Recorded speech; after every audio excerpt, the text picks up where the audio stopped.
Hello everyone welcome back. നമ്മൾ വേളാങ്കണ്ണിക്ക് പോയിട്ടുള്ള കാഴ്ചകളാണ് നമ്മൾ ഇനി തൊട്ട് കാണാൻ പോകുന്നത് 2-3 ദിവസത്തേക്ക്. അപ്പോൾ നമ്മൾ ആലുവ റെയിൽവേ സ്റ്റേഷനിൽ നിന്നാണ് ട്രെയിൻ കയറിയത്. നമ്മൾ ട്രെയിനൊക്കെ വന്നു. നമ്മളങ്ങനെ രാത്രി 11 മണിക്ക് നമ്മുടെ ട്രെയിനിലൊക്കെ കയറി. ട്രെയിൻ കുറച്ച് ലേറ്റായിരുന്നു, അരമണിക്കൂർ ലേറ്റായിരുന്നു കേട്ടോ ട്രെയിൻ. പിന്നെ അങ്ങനെ നമ്മൾ ഉറക്കമൊക്കെ എണീറ്റ് നമ്മളങ്ങനെ കൊച്ചു വർത്താനൊക്കെ പറഞ്ഞിരിക്കുകയാണ്. അങ്ങനെ നമ്മൾ ട്രെയിനിൽ നാഗപട്ടണം ജംഗ്ഷനിൽ നമ്മൾ ട്രെയിനൊക്കെ ഇറങ്ങി നമ്മൾ ഒരു ഓട്ടോയ്ക്കാണ് നമ്മുടെ സ്റ്റേയിലേക്ക് പോയത്. നമ്മുടെ സ്റ്റേക്കാരെ തന്നെ നമുക്കൊരു ഓട്ടോയൊക്കെ റെഡിയാക്കി തന്നു.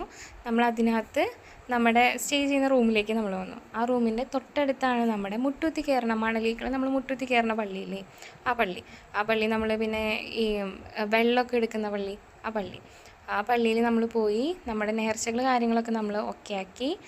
നമ്മളെല്ലാവർക്കും വേണ്ടിയിട്ട് നമ്മൾ തിരിയൊക്കെ കത്തിച്ചിരുന്നു, എല്ലാവർക്കും വേണ്ടി പ്രാർത്ഥിച്ചിരുന്നു കേട്ടോ. നമ്മുടെ മാതാവിനൊക്കെ കണ്ടു. പിന്നെ നമ്മൾ ആ കിണർ ഇങ്ങനെ മണലൊക്കെ വീണിട്ട് മൂടിക്കിടക്കാം കേട്ടോ.